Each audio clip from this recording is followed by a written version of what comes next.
Engage your brain and enter the mind's eye, your one-stop shop for politics to paranormal and everything in between. I'm your host, Brian Turnov, and you're listening to Z Talk Radio. 20 years ago, Bradley Nowell, frontman for the multi-platinum ska punk reggae band Sublime, left behind a rich musical legacy when he tragically passed away. And personally, as a fan, I can tell you how underrated of a statement that really is. And after his death, the songs he left behind are more relevant now than ever before, and as evidenced by the next generation of musicians and bands that he influenced. Tonight, on practically the day of his passing, we're going to celebrate his life and the music he left behind in a joyous fashion. But at the same time, we're not going to run away and hide from the obvious tragedy of his death. To help us do so, lifelong friend and star of the date rape video, Todd ZMAN Zalkins, joins us in the first of a double shot. Todd will share never-heard-before stories about what it was like growing up with Bradley and the boys of Sublime. Also, he'll tell us about the craziness behind the making of that infamous video that starred Ron Jeremy. Then we'll talk about his own fight with addiction and the inspiration that we can take from his and Bradley's story.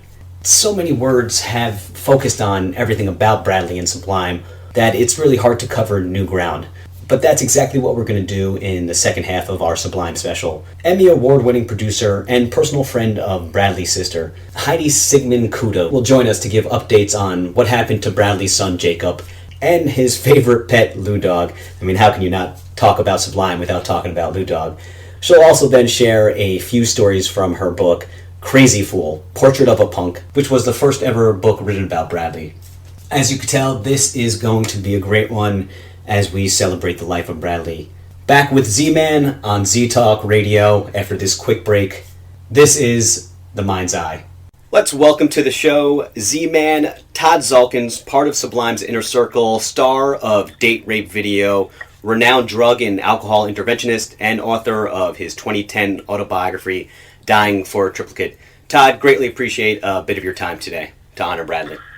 Thanks for having me, Brian. Appreciate it. You know, can you believe it's been 20 years? For me, it feels simultaneously like five lifetimes ago and yesterday. So I can't imagine how you feel. Yeah, you know, it's one of those things where it's not like the thought of him doesn't leave you for very long. Meaning, you know, I pretty much will think about him in some capacity every single day. And but yeah, 20 years, man. I mean, yeah, 2 decades. It does feel like a long freaking time, you know. Yeah, you were childhood friends with the boys of Sublime, Eric, Bud, Bradley. How do you look back at your childhood memories with them? You know, for the most part, I look back at those memories with total fondness. You know, when we were young and curious, and you know, we grew up in a pretty fun atmosphere here in Belmont Shore and Long Beach, and you know, music just vibrated throughout here. You know, it was alive, big time. And you know, for a lot of years in my youth, I lived just about 50 yards away from Eric Wilson, and you know, his dad was a wonderfully talented jazz drummer and just a very talented musician. So, yeah, man. I mean, growing up in that little culture with those guys, it was pretty fun and pretty free, you know, before a lot of other things changed our lives, you know. Not many people can say they knew Bradley, you know, the real Bradley. You were lifelong friends with him. You know, what was he like in private? You know, first, Brad was very intelligent. He was very, very well read, real articulate. You know, he could be real soft-spoken and quiet. You know, I think that he liked his, I think that intimately speaking, that he really liked to go deep. Like, I remember having a lot of deep conversations with him, you know, when we were not under the influence, you know, and just talking about life stuff, and how he viewed the world and how he viewed music and stuff like that. Of course, we had a lot more of those conversations loaded, but one of the things that I always respected about him is just, you know, he was always into books, and he was so well read, and not cheesy, you know, fictional stuff. He was really into well written, you know, historical stuff, and by prolific authors, and so he's always diving deep into his reading. And since I got sober, I've read more than I ever have in my life, and so I always think about him, how much he read, and how much I appreciate reading too. So, just a really bright guy, and obviously developed wonderfully in time, musically speaking, of course. From the outsider looking in, of course, he seemed like his intelligence was pretty off the charts. Obviously, lyrically, he was fairly socially conscious, but I think one of the more underrated parts about Bradley and, of course, the band was how persistent and driven they were.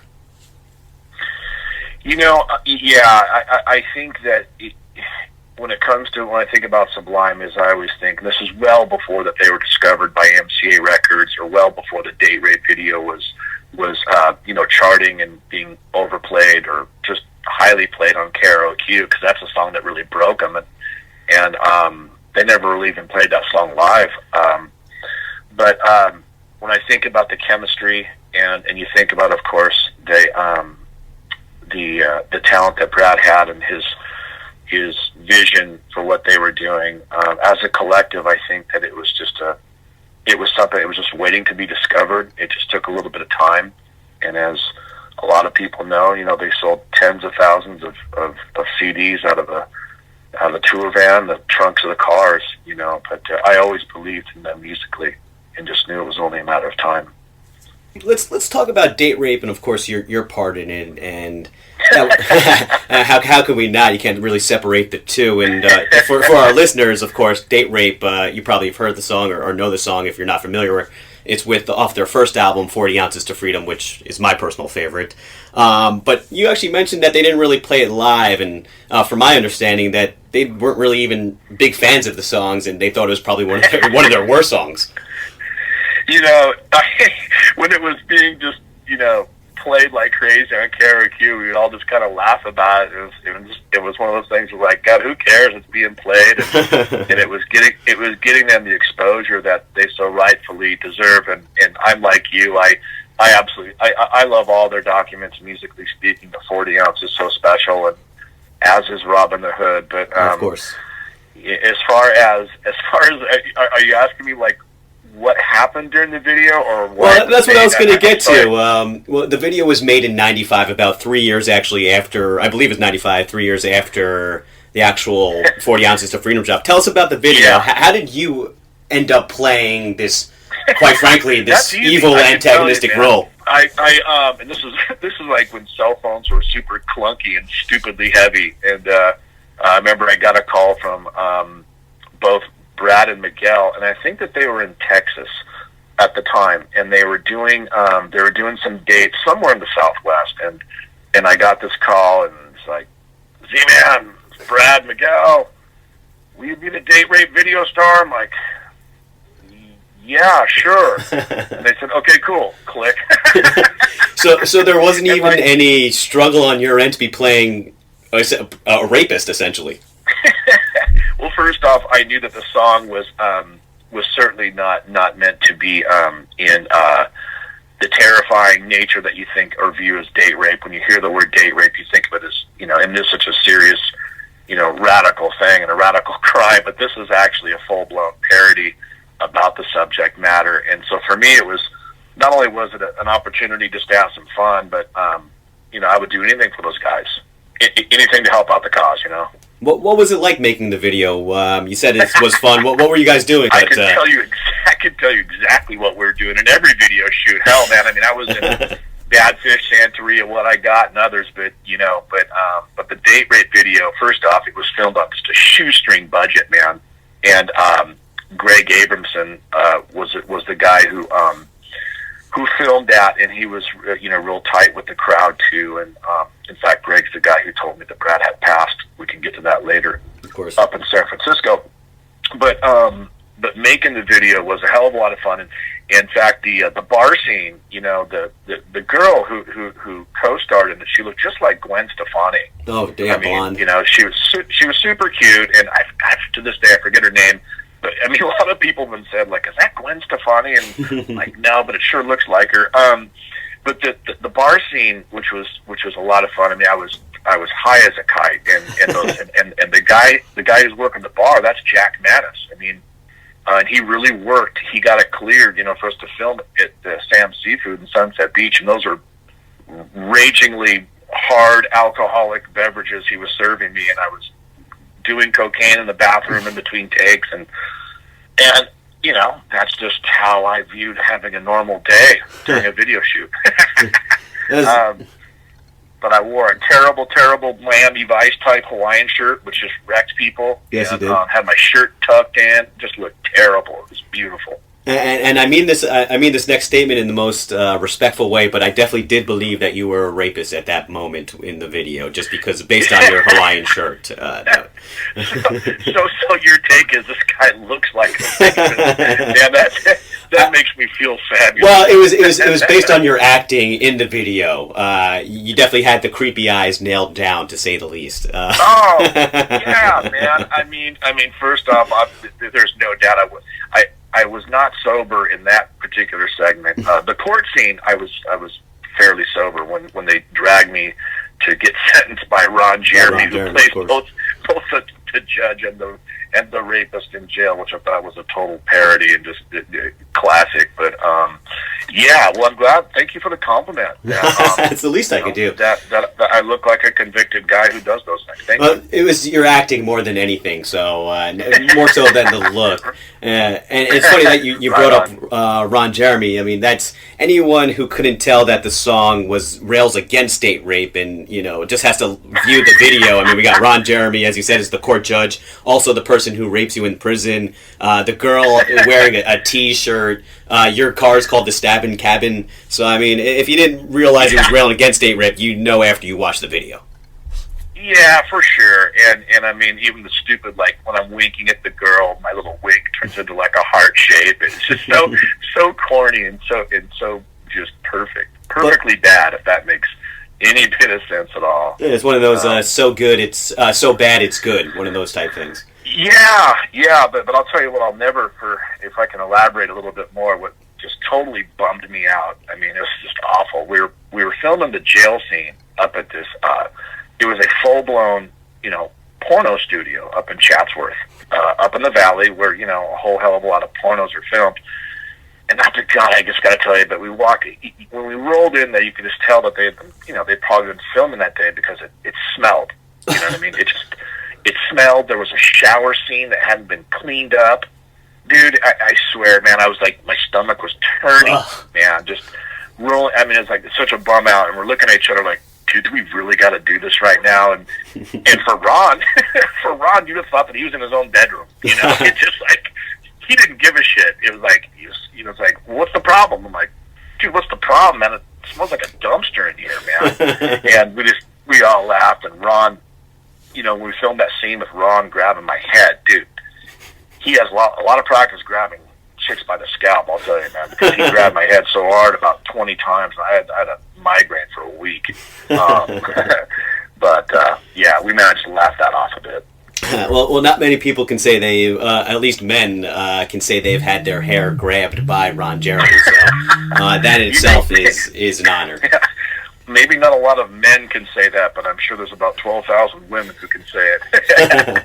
Anytime you hear about Sublime, I mean, somewhere a few minutes later you're going to hear about a story with Z-Man, and you've been featured in so many different things that when Sublime are talked about, documentaries, of course, there's the big documentary, one of my favorites, Stories, Tales, Lies, and Exaggerations, and you were in a few particular scenes, and I watched it the other day, and you were in a couple skits. I want to go into the backstory of those skits, just because, from an outsider's perspective, but there might be something on the inside that we don't know. Of course, the first skit is the Key Skit. Tell us about the origins of the Key Skit.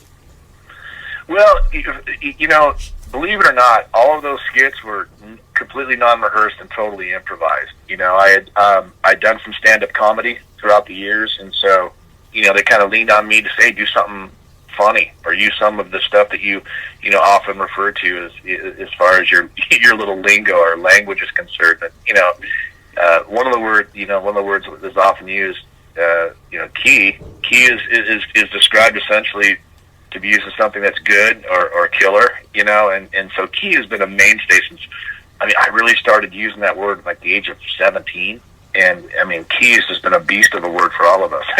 So, I think I said something like, and I hate to remember that I did this, but Sublime's pretty key. 311 is not key, and you know what? 311's they're actually pretty damn talented band, and we fast forward all these years, and I think Sublime with Rome, when Bud was playing with them, they actually toured with 311. So I was like, oh man, those guys probably hate me. Well, I was going to say that. From a fan's perspective, I've always heard that Sublime and 311 hated each other. I think, I can totally put my finger on this. Back when, because this is in the mid '90s, both bands were really on the rise, and 311's first big hit was that, Come Original, I think. Come Original, I think it was called. Oh my God! Forgive me, I can't. It was a huge hit for them. It was a major hit, and I just to myself, I was like, man, they sound just like Sublime, and or trying to see. I always felt that no one could ever duplicate their sound, although it was often imitated. That old cliche. Of course. Often imitated, never duplicated. Mm-hmm. But the fact is, I think 311 they're very talented guys, and at the time I was just making fun of them because I think both bands, their bubbles were bursting. They were on the verge of really killing it, and I'm like, I'm a one-way thinker. I just want to Sublime to own it and to crush everybody else. You're a dedicated, loyal guy. That's the way you got it. Oh shit, yeah, absolutely. All of us were loyal to the cause, big time. So were you the reason why they hated each other? Were you, or why that story maybe came out? Where did that really story come from? That rumor? Well, first off, because back then it's probably true. I think that for whatever reason, I can't speak for Eric, Bud, or Brad, or anybody else, but I think that their impression of them was maybe they were just a guess. They're just a little poppy, not a whole lot of heart behind it all, and that's just a guesstimate, and again, I don't want to speak for them, but for me, it was just like, fuck those guys, Sublime crushes them. They're from Kansas. I'm like, fuck Kansas, right? I mean, isn't that like a Wizard of Oz? About the only thing they got going for that in basketball or something, Yeah, well, I imagine at the time it was probably a sin, a band from Kansas trying to replicate the West Coast punk rock scene of that time, the sound. So let's scale it back to the stories, tales, lies, and exaggerations, because you were featured fairly prominently in after the Key Skit, which you just so gladly defined for us. I would definitely say you had a cartoon, the story of William T. Bash. Tell us about that one. Yeah. That was another term that I came up with, and there's different how do I say this right? We start with William T. Bash, and then we have the word billied, Williamed. We're going to get billied, and it was essentially a term for we're going to get freaking gassed or butt-housed or just drunk. I had all these little terms, right? And it came after the guy, the former New York Yankees manager, Billy Martin. He was a legendary drinker, right? Mm-hmm. In fact, he died. A friend of his was driving him home. They crashed, and he died on the side of a road. But Billy Martin got billied, and so that became just a huge thing that we just we would call each other up. Hey, Brad, what are you doing? Nothing. Let's go get billied. We are going to go get Williamed right now. And shit, Eric Wilson was always down for the cause. All I had to do is say, when I get billied, he just hang up the phone, say, I'll see you in 5 minutes. And Bud, forget about it. He was always down. Yeah, we all love to be billied. And so it was just a skit. And again, there was nothing pre-written. I just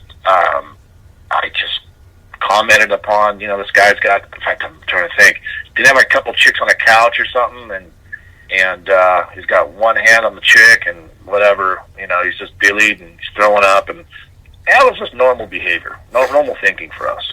That was just the regular day for you guys. I can't even imagine what the 1980s Long Beach punk rock scene must have been like. It must have been pretty crazy.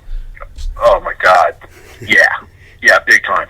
big time. And yeah, in the the '80s, and if you haven't heard, but a lot of it started with our for the most part, if you grew up in the area where you grew up, you love the Falling Idols, and the Falling Idols and to this day, I still love their music. Had the Falling Idols music have come out today, they'd have been easily rivaling Pennywise and these other bands, No Effects, and touring the world. They're that good, and they're that good of songs, and their songs still hold up. They still fucking hold up. Fantastic songwriters, and I know that there's a 20-year there's a tribute concert going on in honor of Bradley coming up in Long Beach, and I believe Fallen Idols are actually playing. Yeah. In fact, I ran into Trey Pangborn, my band, Corn Doggy Dog. We played at the Starts Festivals last weekend, and we've played Fallen Idol songs for almost 20 years. And Trey was in that band, Trey Pangborn, who was the founding guitar player of Falling Idols. He said he wasn't sure if Dave Quackenbush was even going to be able to make it, and he's the singer of Falling Idols, and for the last 20 plus years, singer of the Vandals. Which is another classic band from that exact scene. And yeah. Are you going to be going to the benefit concert at all? It's May 25th, obviously, in Long Beach. No, I'm not. Yeah. And thanks for asking. I don't know how do I articulate. Well, I would imagine it must be very difficult. It emotionally resonates to you on a level I can't imagine myself having to deal with. You know what, man? I mean, first off, I'm sure it's going to be a really fun night for a lot of people, and a lot of people are just going to be blasted out of their skulls and partying and that's not really my scene anymore. I'm coming on 10 years clean and sober, and I'm like an old man. I go to bed at 9 o'clock these days. I'm up at 5, so it's not really. It's just one of those things. It's not because it's out of no disrespect at all. It's just there'll be plenty of other people there to carry the torch. I mean, everybody honors Bradley in their own way, and do you have any plans to honor him, or just more kind of stay home and think about him and think about your friendship like you do every other day, really? Well, yeah. I mean, I think about him all the time, and I'm very close with the Nowell family, with Papa Nowell and his wife Janie, and I'm also very, very close with Jacob, Bradley's son, and so we have a very a real special relationship, and we have for many, many years. And so, well, tell us about that. Years. What's that? Well, I was gonna say, tell us about that. I mean, obviously, Bradley, his son. What's your relationship like with him? Well, it's over this past year and a half, and it's going to be exposed more when my documentary film comes out. But I mean, about 16 months ago, I got a call from Papa Nowell, and we were talking about Jacob was in a real bad spot, man. He was 19 years old at the time, and he was going deep with drugs and alcohol, and he was going through a detox. And I just dropped what I was doing and raced to go meet Papa and Janie and said, "Listen, let's gather around and love this kid and help him." And I'll never forget Papa Nowell looking at me. He said, I can't go through this again. He said, it'll kill me. And to this very day, both he and Janie losing Brad, it's so heartbreaking, and I think it's still visible to this day because I loved him so much. And but it's meant the world to me, the absolute world to me too. Because see, I was there the night that Brad died, and Brad tried calling me at 4 a.m. on the day that he died, and I couldn't be awakened, and I was down the street at the booking manager's house, and Blaine Kaplan, the booking manager, couldn't wake me up, and that fucking destroyed me, man. I mean, I'd been drinking and taking a bunch of pills, and the painkiller addiction is what my film is about. It's also about the Sublime backstory, and then losing Brad, and then being able to help Jacob get clean and sober. And so Jake is just like he's family to me, man. And we do this thing called recovery together, and I mean, it's just been a real bright light for the Nowell family, because Jake isn't keeping them up at nights worrying about him like they did with Brad. You know what I mean? Well, I appreciate, even more so on behalf of them. You're giving, it's like a little bit of a redemption for you, and being able to help his son, and almost in a sense, somewhat breaking the cycle, because I know that's a big part of addiction is cycle. So you're helping to break a generational cycle in a sense. Yeah. You should, Jacob is also so bright, like Brad was, and Jakey and I have often had conversations about, how he's breaking the cycle. He doesn't have to go down that path anymore. As long as he sticks around and does the work that we got to do to stay clean and sober, he's not gonna go down like that. And he doesn't want to disrespect the legacy of his father. In fact, he wants to enhance it by playing as, if you haven't heard him, man, his fucking voice is sounding great, and his band is starting to kill it, and there's an anti-drug policy in that band, and it'll be absolutely enforced. I put the word out. There's some people want to roll up and offer him drugs, and I'll punch them right in the throat. Good. That's what I want to hear. I'm not going to call it so much redemption. I can tell you right now that when we lost him, everybody's hearts just sunk, and like we had an interview. We went up to Reno with the film crew to interview Bud, and I can tell you, Bud gave what our director said was probably one of the most priceless interviews he's ever been a part of. And Bud was so transparent. He let it all hang out. His heart was just on his sleeve, and he shared about the most intimate moments of that dreadful day. And I'm telling you, man, my heart was racing. Tears were just flowing down my cheeks. It was so hard. It was hard, but it was beautiful, and if that makes a bit of sense. And Bud was actually glad to have shared it the way he did, and I was so I didn't want to uncover old wounds or make him hurt anymore, because I know how much I have a little bit of an idea of how much pain that those guys have gone through. When they're just starting to break out, and he lost his best friend, and but the word redemption, I'd call it more like it just fills my heart with a lot of joy and a lot of love, because I respected and loved Brad and his family so much, as well as the other bandmates. And that to see Jacob, dude, it's tough to get clean and sober at the age of 20. He'll be 21 next month, and he's not drinking or using drugs, and he's proud of it. And I'm not breaking anonymity here. He's stoked. He's a part of the film that we're making.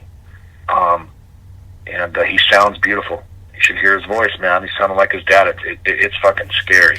Yeah, you can. I've heard a couple. There's a couple of YouTube videos of him doing an acoustic, and then one with his band, and it is. Yeah. It is dead on how much how similar he sounds, and he really looks like him too. Dude, it's just it's sick, man. There's like a year and a half ago, I heard him as like I could tell. Certainly there's some more work to be done.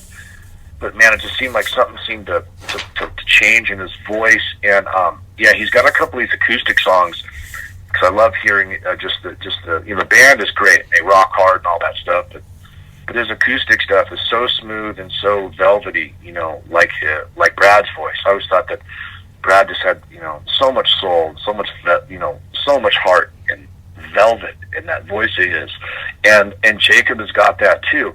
And so, in fact, I'm encouraging him to record a couple of his acoustic songs that we're going to use in the soundtrack for my film.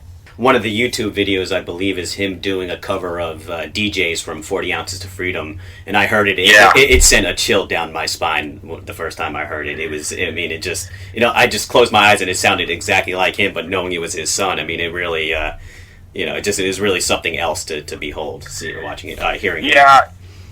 Yeah, man. 6 weeks ago, we had a pretty big event held at Deep Piazza's Bar and Lounge in Long Beach, and it was a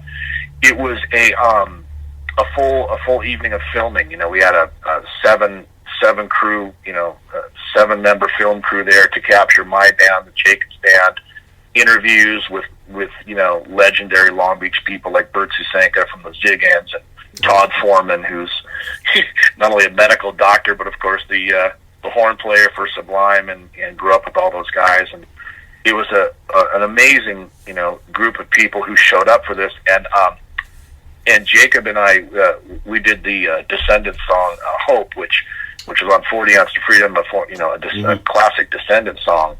And, we got that captured on film, and we think it was just so fun to do together. But afterwards, when Jacob's band Law played, I mean, I shit you not, man. I mean, the hairs on, I think, everyone's neck were standing up because he, God, what song did he play? Oh my God, that it just, not Eben. Oh, for God's sake, I don't know why I can't remember, and here I am sober. But he just sounded so, it was, we'll sing it for us, Todd.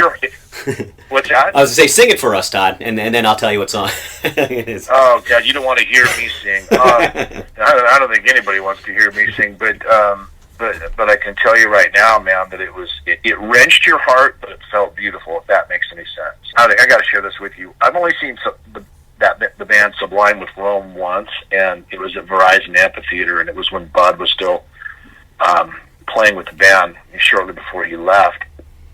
And I was on this rafter side stage at Verizon Amphitheater with two of my friends, and there's close to 20,000 people in the audience, and I've got a full view of everything. And a lot of people don't realize this, but 95% of Sublime fans never saw the real Sublime, because they sold almost 20 million records, on and on.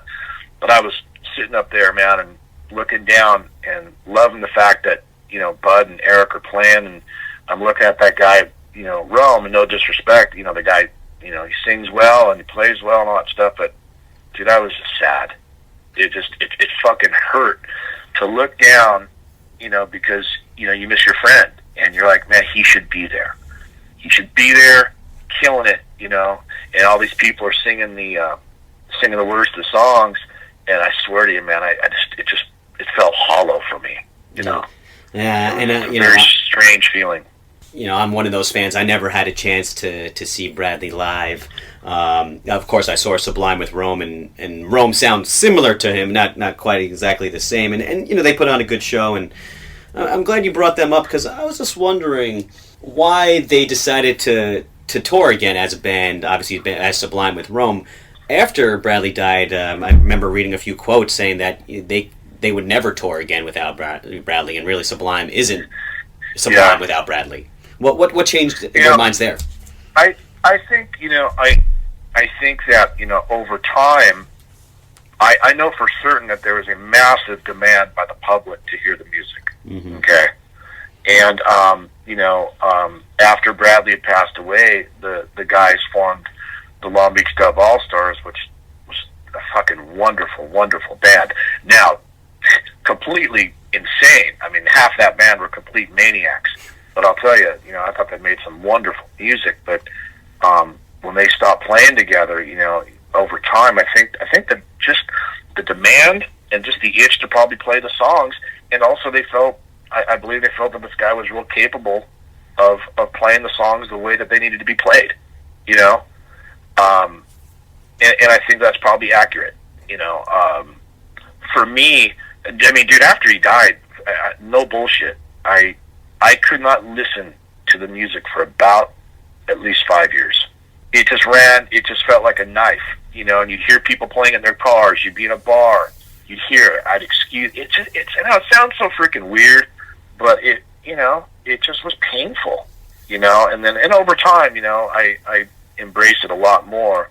I don't play it as much as I used to be quite frank. And it's not because I don't love it, but I have to be in the mood to hear it. You know what I mean? It's bittersweet to have that reminder for you constantly, especially living in California. I was there a couple weeks ago, and as you know, I'm moving there shortly. You turn on the radio, K-Rock, the Sublime song is going to come on, different Sublime song is going to come on every couple hours. So, you get that reminder, and it's bittersweet because, it recalls you back to this time, but it also recalls you back to both the positive and the negative. I obviously would like to think more about the positive because there were so many beautifully fun moments and so much, quality chaos, before tragedy struck. But when tragedy struck, for a long time, it really outweighed all the good times. It far outweighed it.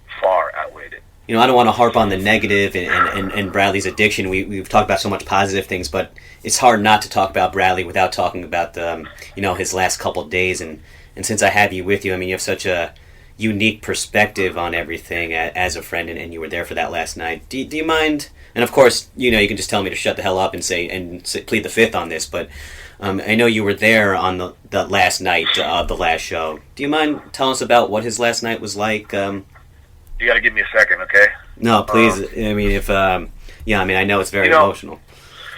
Okay, here's the last show was in Petaluma, and I had driven up from my house I rented this big Lincoln Town car, and I drove up with a friend of the band, a good friend of mine named Pat Conlon. We drove up in this big, comfortable car to go meet him. And we're going to spend a couple of days because the stage was set for this just epic show in San Francisco the day after the Petaluma Theater. I forget where it was, Petaluma, but the San Francisco show was just going to be off the rails. There was so much hype and anticipation because the band was truly breaking. It was on. It was on. The album was in the can, and hadn't been released on radio yet. So there was a lot of buzz, and there's a few things that I won't divulge. Obviously, not obviously, but are just too tough for me to talk about right now. But I can tell you that they played an amazing show. I'm to this day, I'm thankful. I've got a shot of myself and the band on stage. I used to pass out CDs and shit and smoke cigars and kick guys in the head if they wanted to, charge the stage. I always liked that part, kicking a couple of guys in the head if I had to. But, after the gig, I was really, really drunk, and actually I was really dillied. I was attempting to drive the town car out of the theater parking lot, and John Phillips, the band's manager, he knocked on the window and says, Z-Man, he's like, you ain't driving that fucking car, because I had the band in the car with me, right? And because we're going to go back, I think, to their hotel and still continue the party. And so I get in the back, and Brad was on my right, and then Eric was to my left, and I think Bud was in the front. And I remember Brad, despite it, believe it or not, man, despite how billied I can get, I was able to remember quite a bit of stuff. One of the things, Brad had his head on my chest. He'd just been married a week before, and all he was talking about was how much he missed his baby and his wife. He wanted to be home. I mean, and that's just he just seemed tired, and we had a long night of just drinking, and they played a gnarly, a really, really awesome show. And so I think, I think he wanted to be home, and but we're all excited for the next day. And I remember we dropped them off, and then I went back to Blaine Kaplan's house with Pat Conlon, and we crashed in a guest room, and we went to breakfast early in the morning, excited about the day.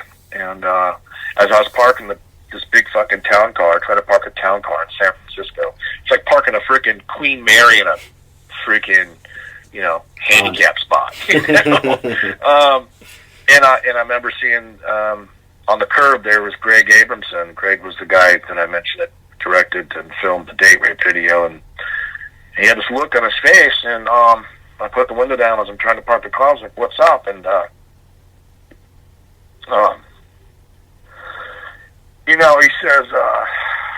he says, like, we lost him. And I go, "What are you talking about? What do you mean we lost him?" And he's like, "He's gone." And I don't know what you're talking about. He says, "Brad's gone." And I just remember throwing the car in park, and I ran up the stairs. There's all these people I didn't even know in Blaine Kaplan's flat, and there are all these people just crying, and I didn't even know these people, and I knew that he had died. And it's like fucking 500 pounds of concrete just thrown on your chest, and it was really fucking hard, man. And all I could think about, of course, is first, the main people. You think about fucking Troy, you think about Baby Jake, you think about Miguel and Eric and Bud, and of course Papa Noel and Janie. And you just can't fathom. You're trying to think this is before texting was around and stuff, so it's not like, you know, I think I was one that I made the call to Eric's girlfriend and Bud's girlfriend, and I went to the airport and just got an emergency flight home. I parked the car and we flew back to Santa Barbara, and I drove back down south. And I can't tell you how, you can't measure the pain that we all felt. And it was at the funeral service at the memorial where Blaine Kaplan told me that Brad had tried calling me at 4 a.m. And that just and that wasn't to insult me. It wasn't to add salt to the wound. I was actually glad, of course, he told me that. But of course, for years I thought to myself, what did he need? Where do you want? Did he just need a friend? Did he just need to be with somebody? You know, he wasn't calling for me to shoot dope with him, because I didn't do that.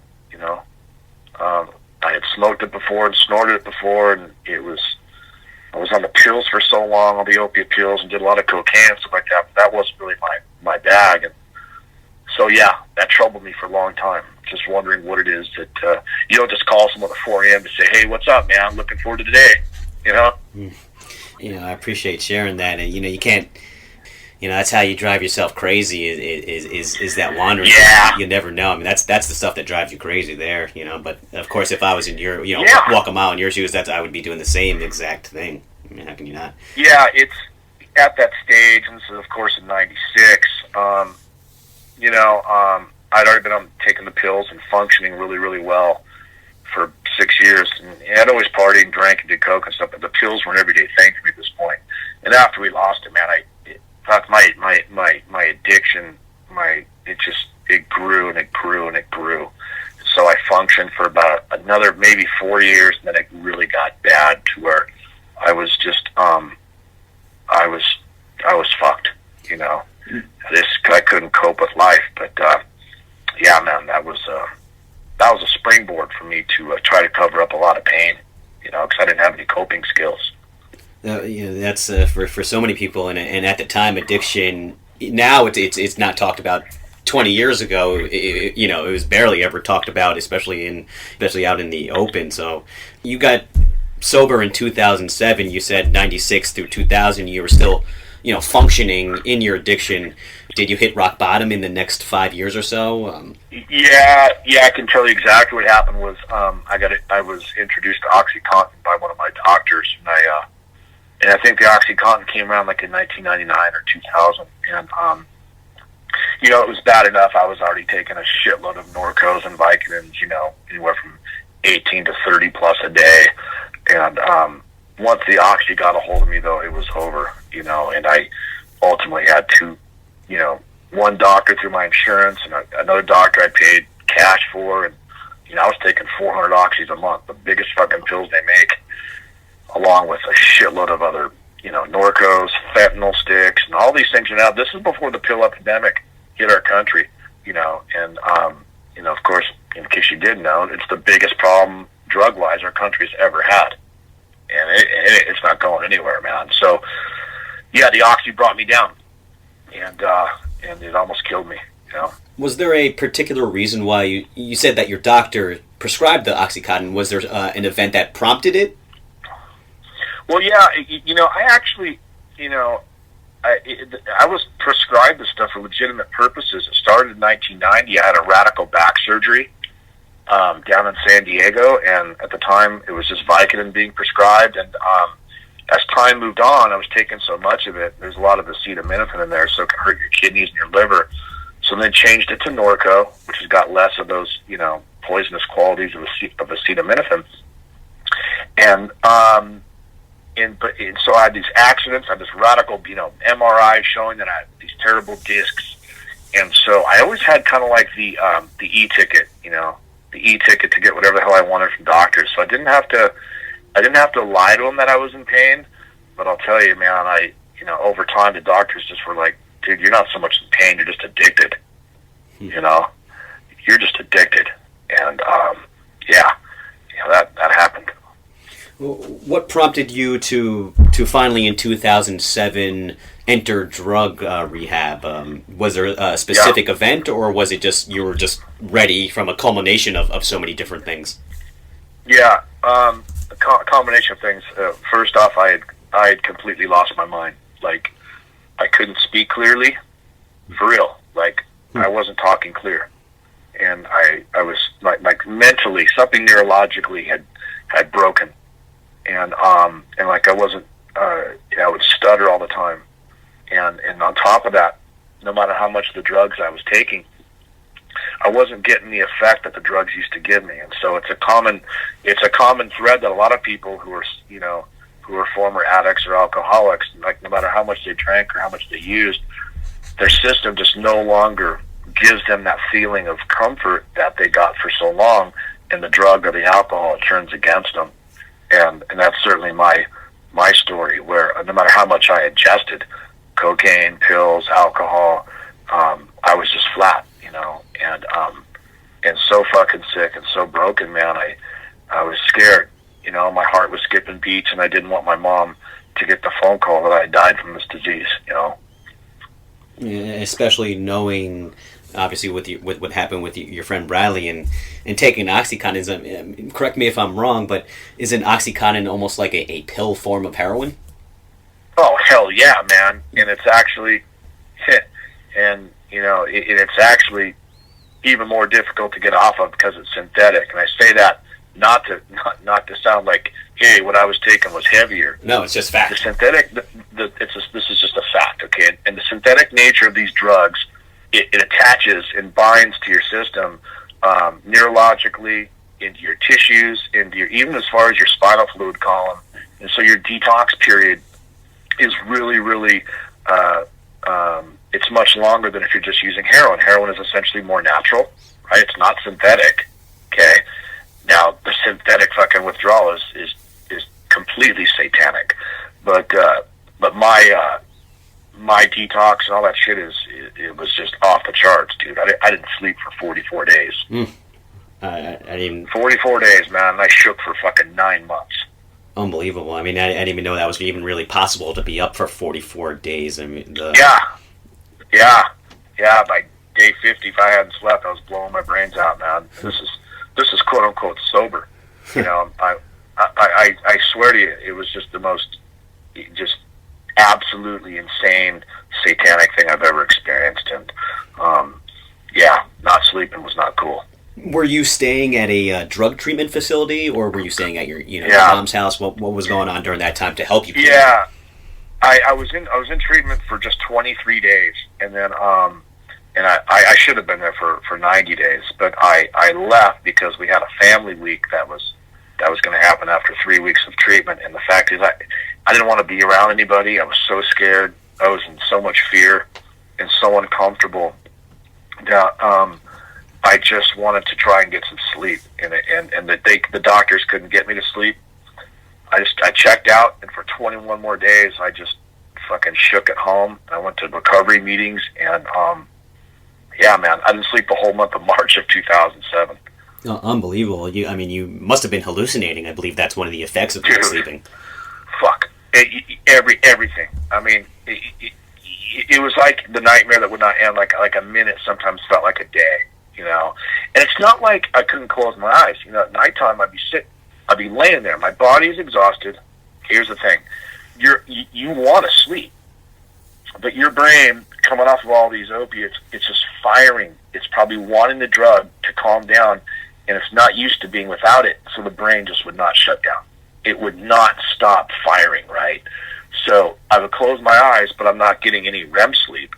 I wasn't sleeping. No. Nothing. You weren't able to freshen up and recharge your batteries from what it sounded. No, dude, my skin hurt for the first year, dude. It was, my doctor who's treated 20,000 patients this day still says it was the most radical detox he's ever worked with. Does it get easier, Todd, or is it just something that you have to deal with every single day, and it doesn't really get easier? Just you just get tolerant. Yeah. Well, thank goodness that we have programs. I'm a part of a very good 12-step program. I won't say which one it is to protect its anonymity. But the 12-step program has saved my life, and the obsession for me to drink and use was removed a while ago. But that my biggest challenge is just facing life sober and getting through life with some dignity and grace and being happy and stuff. It takes work. It takes work to be happy in sobriety.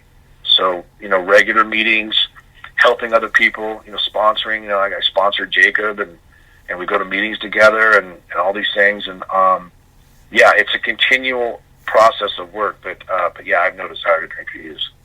You wrote your autobiography, 2010, Dying for Triplicate. Was what inspired you to write it? You just felt like, hey, I need to tell people about my story to help them? Yeah, I love that question. I had no desire to write anything about my story, but my doctor in Laguna Beach, Dr. Daniel Hedrick, he says, Todd, he says, I've just never seen anything like this as far as what you went through. He's like, I think that a lot of people could be helped if you were to tell your story, if you thought about writing a book. And the nurses that, because I would go to the treatment center, twice a week just to meet patients and to share my experience with them to try and help other people like we do in recovery. And the nursing staff's like, yeah, you've got to get this story out here, because even the nurses were like, we've never seen. It was just too radical as far as what you were going through. So people need to know that they can get through what they're going through. So that prompted me to do it. And actually went to New York to get it published by some major publishers. I met with 3 major publishers. They all ended up declining.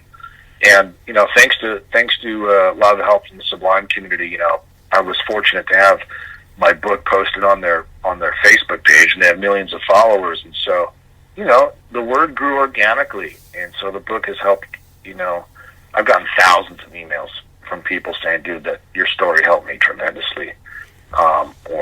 Or a parent will send a note going, "My kid read your book, man, and he's got 60 days sober because because he thought, hell, if you can do it, he can do it too." And that's the message. That's the message, is that hopefully I can be an example to help other people and to share with them that they can recover from this hopeless condition. Because when you're addicted, man, I don't give a shit who it is. Nobody likes to be addicted. Nobody's like, I'm stoked on my life right now. It's not true, because the fact is we hate it, and we do anything to change. We have to take the first step to change. Well, what advice would you give to someone struggling with addiction right now? Well, it's first and foremost is that it is possible to change, despite what your head tells you. That the biggest enemy that we have is the addicted mind. And it's the way we think, and it's one of those things that I'm convinced that you cannot beat it on your own, and there aren't any fucking trophies or medals that you get for beating addiction by yourself. There's communities of recovering people who will help you. There's treatment centers. I don't recommend people kicking OxyContin on their couch, because it needs to be medically treated.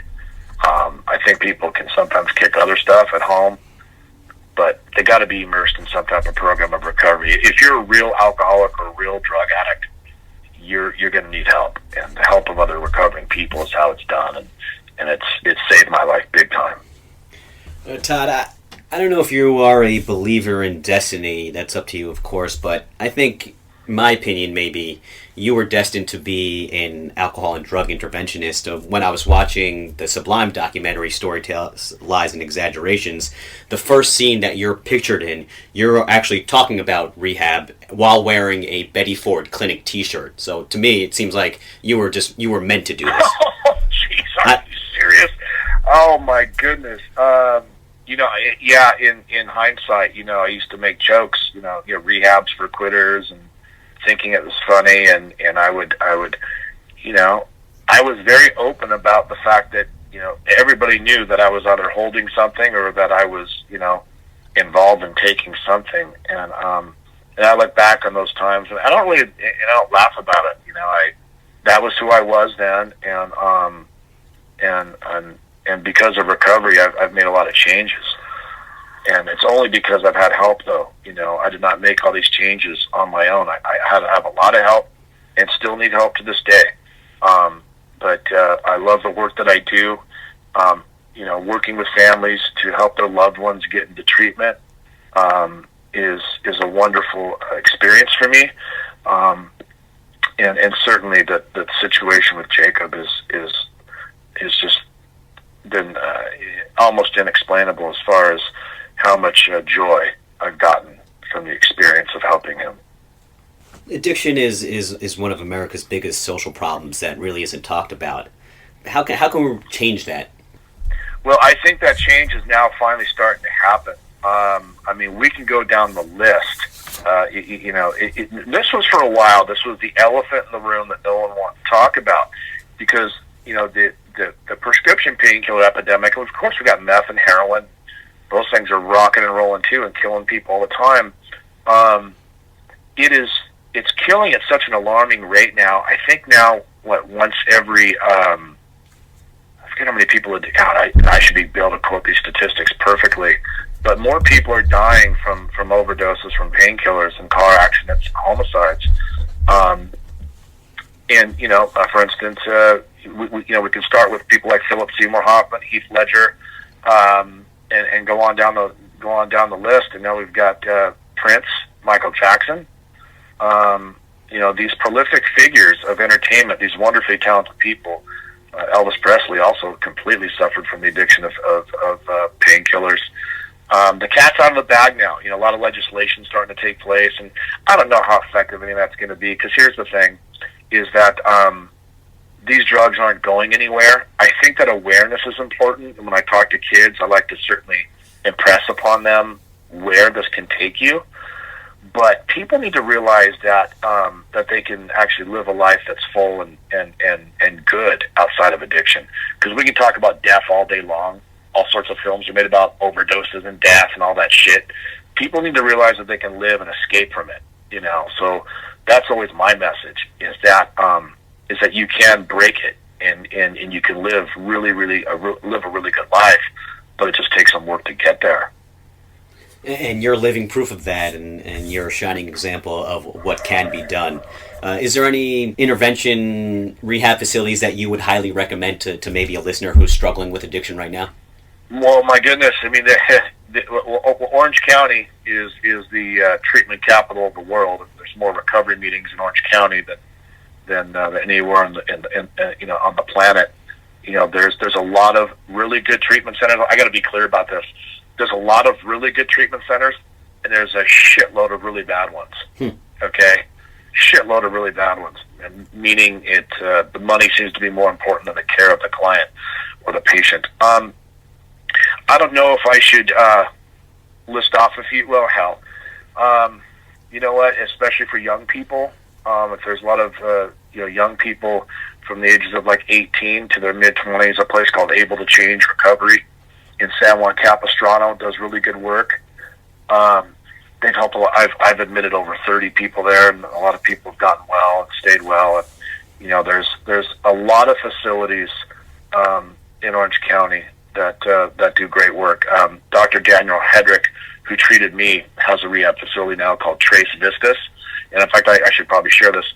Trace Vistas now does a thing called IV therapy, and had I had it in 2007, it would have taken about 10 months off my misery.